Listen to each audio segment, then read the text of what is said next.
Your baby has just been born, and you lay her down on her back to change her diaper. She throws out her arms to the side, and her body gets rigid. At the pediatrician's office, your doctor holds the baby upright, and it looks like your baby is taking steps. These are just some of the amazing reflexes your newborn has, and each serves a purpose. This is Newbies.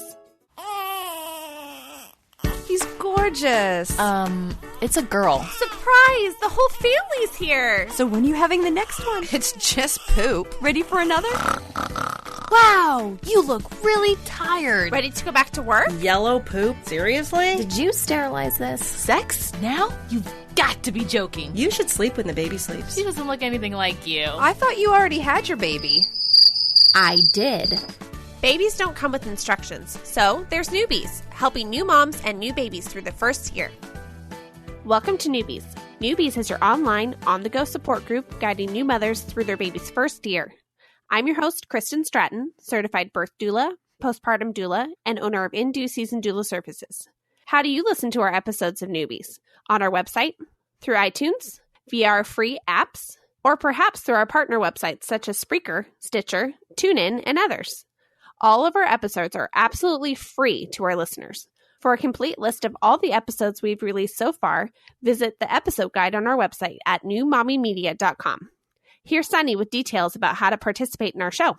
All right. So we've got some segments that I think everyone will be really interested to know more about. It's a way for you guys to get involved in the show and become part of it. So one we're actually going to do a little bit later in the show, but it's called Baby Oops. So when you have funny things that happen between you and your baby, so it could be kind of a little parenting oops on your end, or maybe it's just something funny that your baby does, or I don't know, combination of the two. We would love to hear these stories. So if you are interested in submitting for that segment, or if you want to know more about the other segments that we have here on Newbies, you can go to our website at newmommymedia.com. If you want to submit, go to the contact link and you can send us an email. You can also send us a voicemail through the website. Just click on that gray banner on the side that says send voicemail. If you want to see the other segments that we have in addition to our Baby Oops segment, you can go to the Newbies section of newmommymedia.com and just click on the segments tab from there, and you can see all the various things that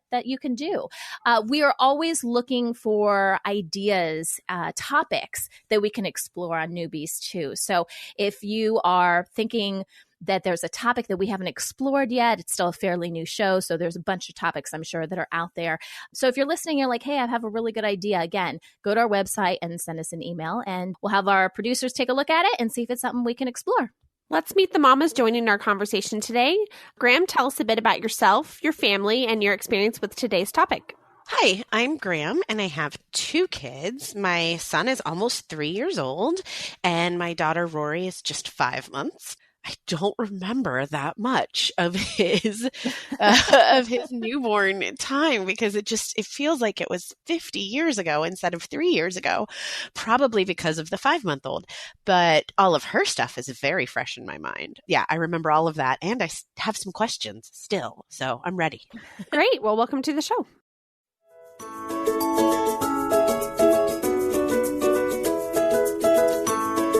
So before we begin our episode today, we'd like to talk about a new campaign to help cure food allergies. And joining us today is the co-founder of End Allergies Together. It's also known as EAT. And Elise Bates is one of 2 Connecticut moms who joined forces to fund and find a cure for the severe allergies that affect her daughter, along with 17 million other Americans. So hi, Elise. Welcome to our show. Oh, thank you so much, Sunny, for having me. Absolutely. So we know this is personal for you, and your daughter has food allergies. So tell us a little bit about that. Yes, my daughter, who is 11 years old now, at 3 months old, she broke out in hives all over her body, and it was very difficult to manage and to go away. She was miserable. We took her to an allergist, and they said this might be the start of what's called the Food Allergy March. And sure enough, we managed her eczema, and then at 11 months, we fed her egg, and she got sick. And so we knew that she likely had an allergy to egg. And then at 2 years old, we tested her, and she was also allergic to peanuts, tree nuts, and kiwi. Wow. So we've been alert with foods that we eat since she was an infant. Right, right. So you co-founded End Allergies together, and now that organization is launching a campaign called Do Your 17. So tell us a little bit about Do Your 17. So Do Your 17 is in honor of the 17 million Americans with food allergies. And so it's Do Your 17, and you can do 17 of anything. And it's a nationwide fundraiser. So you can do anything you love 17 times or for 17 seconds or for 17 minutes for someone you love who has food allergies. Food allergies are so common now, 1 in 12 children, 2 in every classroom, that this was a way that we could engage people across the country to raise money for research to help all of these children eat safely. So for your 17, you can sign up and create your fundraising page at doyour17.com. And you can do anything. You can run a 17K. You can ski 17 times down a mountain. My partner and her daughter, who has food allergies, they are doing a mother-daughter spin class where they're going to spin 17 miles. And her other daughter is going to do 17 backflips with her friends at her gymnastics studio. My son is going to throw a football 17 yards into a very small bucket, so it's going to take him a while to figure out how to do that. And my daughter is going to shoot 17 free throws with legendary Celtics number 17, John Havlicek. So there's all different ways that you can raise money for research and do something you love doing it. Yeah, just be creative. There's a lot of really good ideas there. You guys are really creative in what you chose. I love it. Well, it's fun. Kids do not want to be defined by their food allergies. They're so used to being the one who sits at the nut-free table or the one who has to bring their own food to the birthday party or has to, not be able to go to friends' houses when they're really young because it may not be safe. And so this was a way that people can do something they love that they'd rather be defined by than what they can't eat every day. Okay, and this is going on throughout the month of May, correct? Correct. We're starting it now, but it's really in celebration of Food Allergy Awareness Month in May. Okay, and where can they get more information on this, Elise? They can go to doyour17.com where you can go and build your fundraising page, and that will link to our endallergies.together.com website where you can learn more about our organization and why we're doing this, and that we are giving all of the money we raise in this campaign directly to research to help find some real answers on why this food allergy epidemic is happening. Yeah, such an important cause. And I think it's so interesting that you found out with your daughter at 3 months. So, this can happen really early. I know there's a lot that we're thinking about as brand new parents. We just brought our babies home. And there's a lot going on during that first year. But when we think about food allergies, it can happen at a really young age. So you can never start too soon, and just being very proactive and really recognizing the signs that are there can help your child out tremendously. Absolutely. And being aware of the symptoms is important because they can vary. They can range from tingling in their mouth or, as we said, eczema or hives or swelling or wheezing. And some of them are hard, especially in babies who can't talk yet. Right. So being aware of those, and if there are any questions, calling the allergist or the pediatrician to find out is really important. Well, Elise, thank you so much for doing this. We really do appreciate your organization and all the efforts that your organization is doing, especially this Do Your 17 campaign. And best of luck to you. Thank you so much. And thank you for having me. Of course.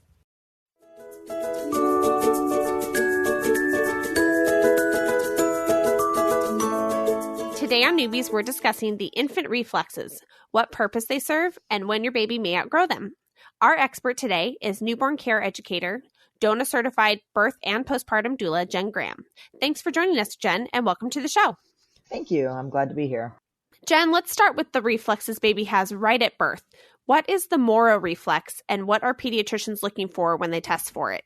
The moro reflex is better known as the startle reflex. I think that's what most people would recognize it as. And the doctors are checking when you go to the newborn exam, they're going to hold the baby up a little bit and then kind of let the baby down, and they're checking to see whether or not the baby startles. And what that means is when the baby is kind of let down, the baby's arms will open wide up, and then the baby's arms will close up tight again. And then the baby will probably cry. And so they're checking to make sure that the baby has the reflex and that it's symmetrical on both sides of the baby's body. If it's asymmetrical or absent, it could suggest that there is brain damage or spinal cord injury. If it's asymmetrical, it could suggest that there was possibly a broken shoulder bone or an injury to a group of nerves that runs in the lower back and the upper shoulder area. So very important reflex that be present. Very important. I didn't realize that was all the things that they were checking for. One of the most endearing reflexes is when baby grasps our finger. Can you explain what is important about that reflex?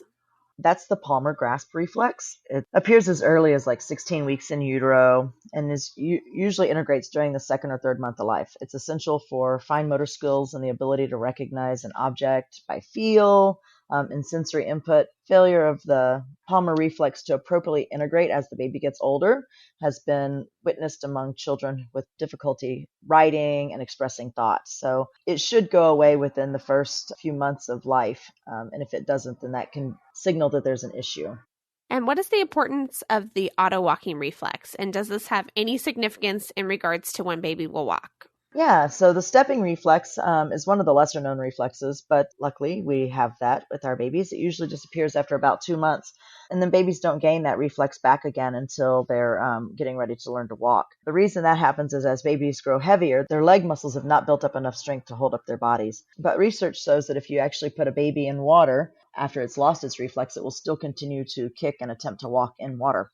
And that reflex, if you exercise it and continue to try to exercise it, it can actually lead to the baby walking early. Graham, do you remember your baby receiving their newborn checkup and the pediatrician checking these reflexes? I do, and I actually had a wonderful pediatrician who walked me through pretty much just the same way that Jen just did, what she was looking for and why she was looking for it. And luckily, Andrew passed everything and everything was good. But yeah, she really educated me on everything. I didn't know that if we had put him in water, he still would have done the walking reflex. That is really cool. Yeah, if they're buoyant, they will continue to kick their legs and move their legs as if they were trying to walk in water. Okay, we took swimming classes with Andrew when he was very, very little, and he was kicking pretty much immediately from the very beginning. Is that part of the walking reflex? Was he just doing the walking reflex and we thought it was kicking? That's the walking reflex. That is so cool. That was the same question I was going to ask, Graham, so I'm really glad you chimed in with that. Great minds think alike. Okay, so Jen, can you explain the several reflexes which are related to baby's ability to eat and why these are so important for the parents to be aware of? Yeah, so the sucking, swallowing, rooting, and then tongue thrust reflexes are all related to eating. These reflexes are really important, obviously, because you need to be able to feed your baby. The rooting reflex helps the baby find the nipple. If you gently stroke the baby's cheek or the corner of their mouth, they'll open their mouth and turn towards the stimulation. And then as you place your nipple in the baby's mouth, it'll touch the roof of their mouth, stimulating the sucking reflex. And when feeding, the sucking reflex draws milk from the breast or the bottle, and as milk enters the mouth, the swallowing reflex initiates. The suck-swallow reflexes work together, allowing the infant to swallow milk while simultaneously sucking to draw more out. These are obviously the most important reflexes your baby has. But just because your baby needs to suck doesn't mean that the baby is always hungry. Babies suck to soothe themselves also. And then the tongue thrust reflexes occurs when something touches the baby's lips or inside the baby's mouth. The baby will stick their tongue out. In the first 4 months of life, the tongue thrust reflex protects the infant against choking. And then when any unusual substance is placed on that tongue, it automatically just sticks it out or spits it out, basically. And then that reflex goes away between 4 and 6 months of age when that baby is getting ready to learn to eat solid foods. And Graham, were you aware of your baby's feeding reflexes? And when did you know your baby was ready to eat? I was aware of the reflexes, and I had no idea when he was ready to eat with my first one, because I think with your first baby, you really don't know for sure anything. We just read a bunch of books, and we were on a ton of websites, and we talked to the pediatrician, and we were really kind of torn between the whole baby-led weaning or doing soft purees and stuff, and we just kind of didn't know what to do, and that led us to not do anything for quite a while. So we didn't really start him on anything until he was 7 months-ish. somewhere in there. And then started with the avocado was the first thing. Some really, really mushed up avocado, which came straight back out. And I think that it was actually because of the tongue thrusting a little bit more than anything else. It was just avocado mixed with some breast milk. And the second time we tried it, it went right down and he loved it. I think that was the first food that we used for our kids too, was avocado with breast milk. Avocado is a really good first food. Yes, yeah. With Rory, who's 5 months now, we haven't started her yet.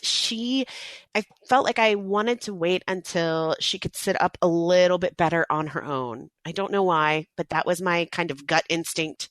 Until she was more comfortable doing that, I don't want to mess with it. She's fine on the breast milk. She's cool.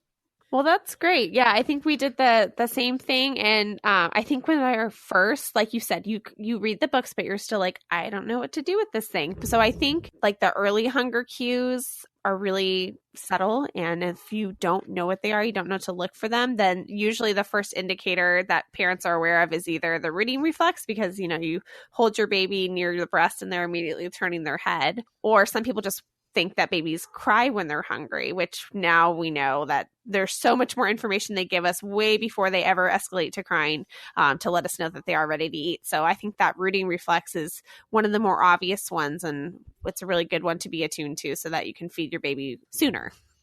When we come back, we will continue our discussion about the types of protective reflexes our babies have. We'll be right back.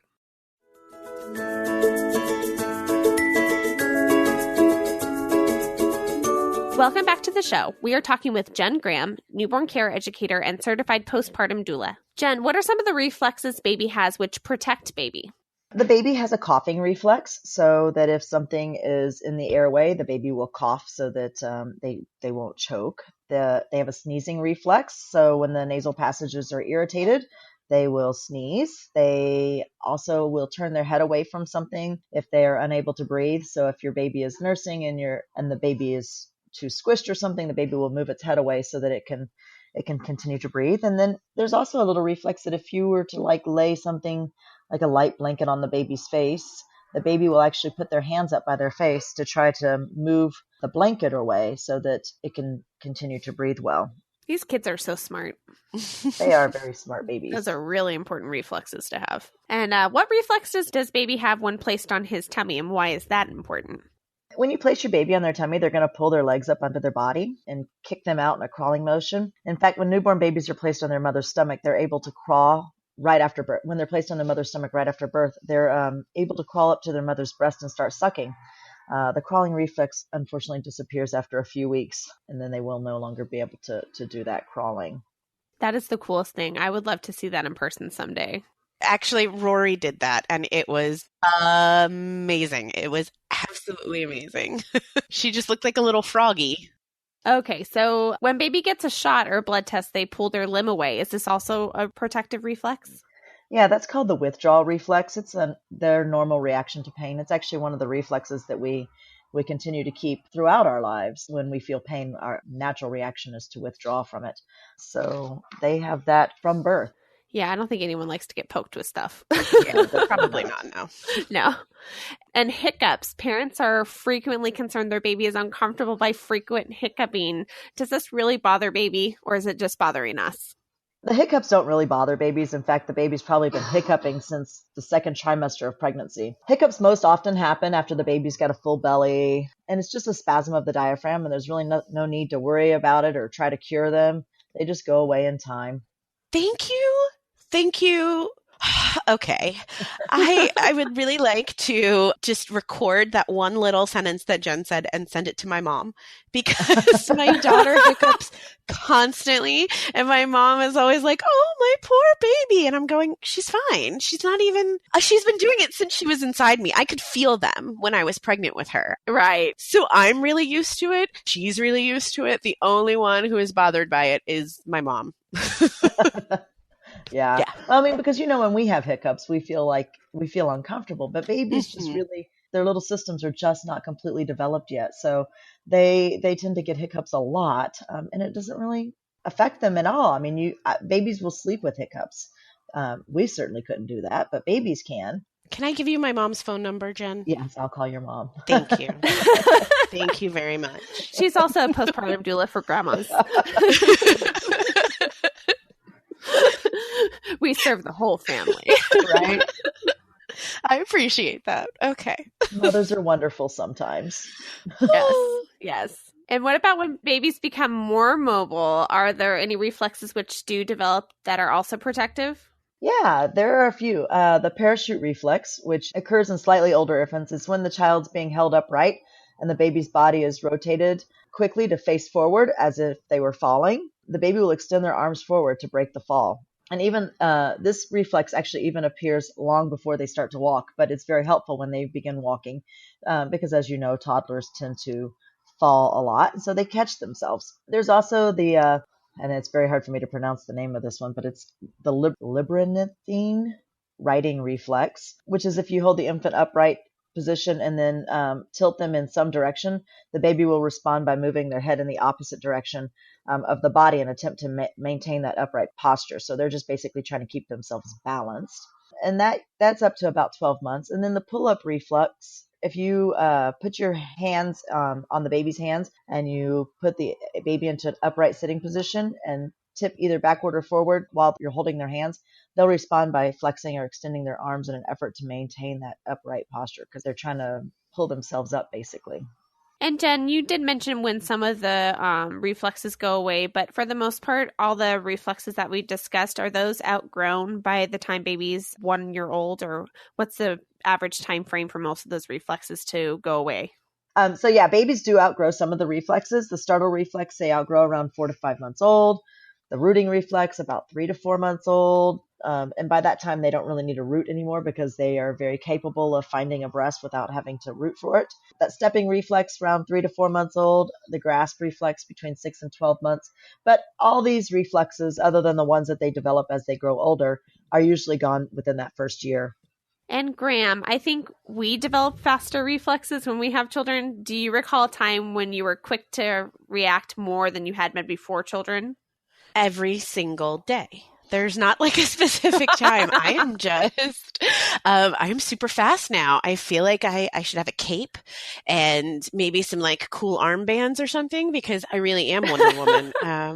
I now, especially really having a baby and having a toddler at the same time, I am the fastest woman on the planet. I like to call them my mommy ninja skills because you just somehow become endowed with the ability to cross a room within a millisecond in order to catch a falling baby. You know, leap tall buildings in a single bound, that kind of stuff. In fact, even with my youngest, because he has special needs, he's kind of unsteady on his feet at times. And so I still have to be really guarded when I walk behind him. Like Jem was saying with the fall reflex, how they put their arms out in front of them. He doesn't really do that skillfully and consistently, even though he's almost 3, he still struggles with that as like a reflex as a motor skill. So I have to compensate that with my mommy ninja skills. So So you are that reflex for him. You are. Yeah, absolutely. So a lot of children who are who have a neurological problem or who have any kind of disability or were born prematurely don't necessarily have these reflexes. And that's why our doctors test for them, because it also helps them figure out what's going on with these babies. Yeah. And that's so important. Very important. I actually have a question for Jen. My firstborn did something, and I don't think it was a reflex. I think it was just, how we were talking about earlier, how, sometimes our bodies just need, chance to kind of adapt and stuff. But it was so funny. He would do this thing that I don't know I can't remember now if it was when I would touch him or I know some of these were just sporadic, but like he'd be, okay. And I don't think it mattered if he was laying down or sitting up, but it would look like he was sleeping.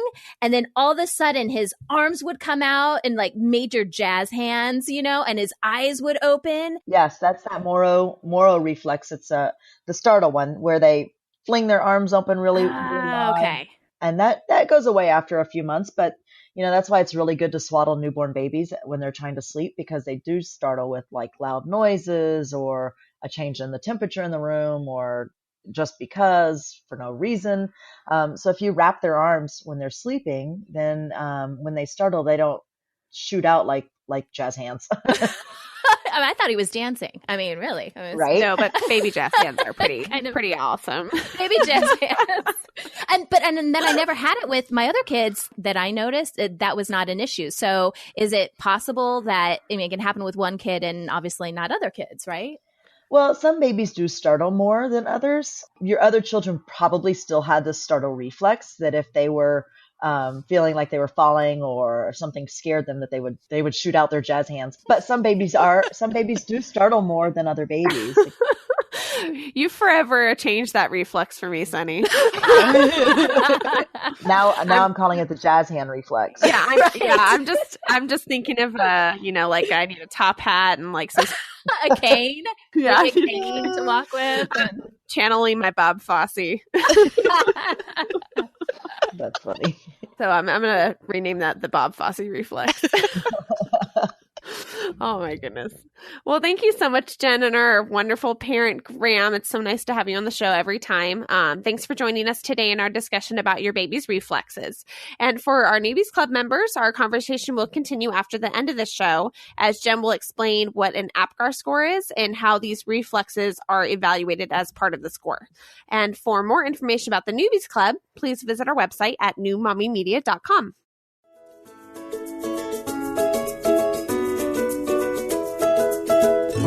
All right, so before we wrap up our show, we have a baby oops. So this is that segment that I was telling you guys about at the beginning of the show.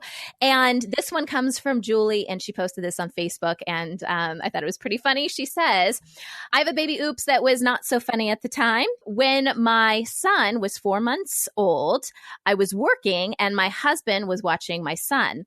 My husband brought my son to work. When they left, my husband started the car to get the air conditioning going. So it must have been like the summer or something like that. And then he put my son in his car seat and shut the door, therefore locking my son, keys and all, in the car with no way to get in. He, meaning the husband, comes running into my work, and I ask where my son is. He stands at least 10 feet away from me and tells me he locked him in the car. I almost killed him. Luckily, there was a AAA worker there, and he was able to break into the car. Needless to say, my husband has never done that again. Oh, man. It's so easy to do. I mean, I freak out about this all the time. When I am putting my kids into the car, like, do you guys have cars that automatically lock after a certain point? I do, yeah. That freaks me out. Like, I'm always trying to be conscious of where my keys are. But, when your kids get older, they like to hold your keys, take your keys, whatever. And sometimes, I have another baby in my hand or something like that, and I'm trying to, like, get everyone in the car.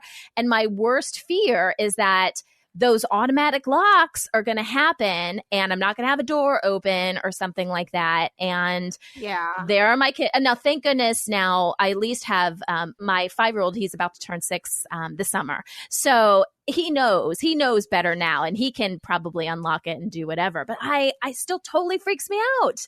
Yeah, my 3-year-old loves locking the door. Like, he loves it. He thinks it's the most fun thing ever. I locked my newborn in the car once. I had to call the fire department. Oh, no. This was 15 years ago, and I did it at the preschool. I was dropping my son off, and I got my son out of the car, and I closed his door, and I went to go around to get the baby out of the car seat. And I had put my keys on the seat to get my son out of the car seat. And when I closed his door, it locked. And and it was in Texas in summer, and it was very hot. So I had to call the fire department to come and get my baby out of my car. Oh, poor mom. Oh my gosh, I bet you were just freaking out. I would be freaking out. Oh yeah, I was a little upset. Oh my goodness. But I only did it once. Only once. Yeah, that's the good news, right? Is once it happens once, you're really, really on guard with that stuff. So, but obviously accidents happen, They do. Good parents make mistakes too, Yep. Yeah. I love that he stood 10 feet away from her when he was telling her what happened, because that's a smart guy. Smart guy. He was out of punching range. Oh my goodness. All right. Well, Julie, thanks so much for sending this in. And if anyone is listening, well, hopefully you're listening. But let me back up. If you are listening and you have a baby oops you would like us to read on the show, oh, you can tell it's early in the morning when we're recording this. Please send us an email through the website again, and you can also send us a voicemail through our website. That is newmommymedia.com, and we'd be happy to share it on our show. That wraps up our show for today. We appreciate you listening to Newbies. Don't forget to check out our sister show, Preggy Pals, for expecting parents, Parent Savers for moms and dads with toddlers, and the Boop Group for moms who provide breast milk to their babies, and Twin Talks for parents and multiples. Thanks for listening to Newbies, your go-to source for new moms and new babies. This has been a New Mommy Media production. The information and material contained in this episode are presented for educational purposes only. Statements and opinions expressed in this episode are not necessarily those of New Mommy Media and should not be considered facts. While such information and materials are believed to be accurate, it is not intended to replace or substitute for professional medical advice or care, and should not be used for diagnosing or treating healthcare problem or disease or prescribing any medication. If you have questions or concerns regarding your physical or mental health or the health of your baby, please seek assistance from a qualified healthcare provider.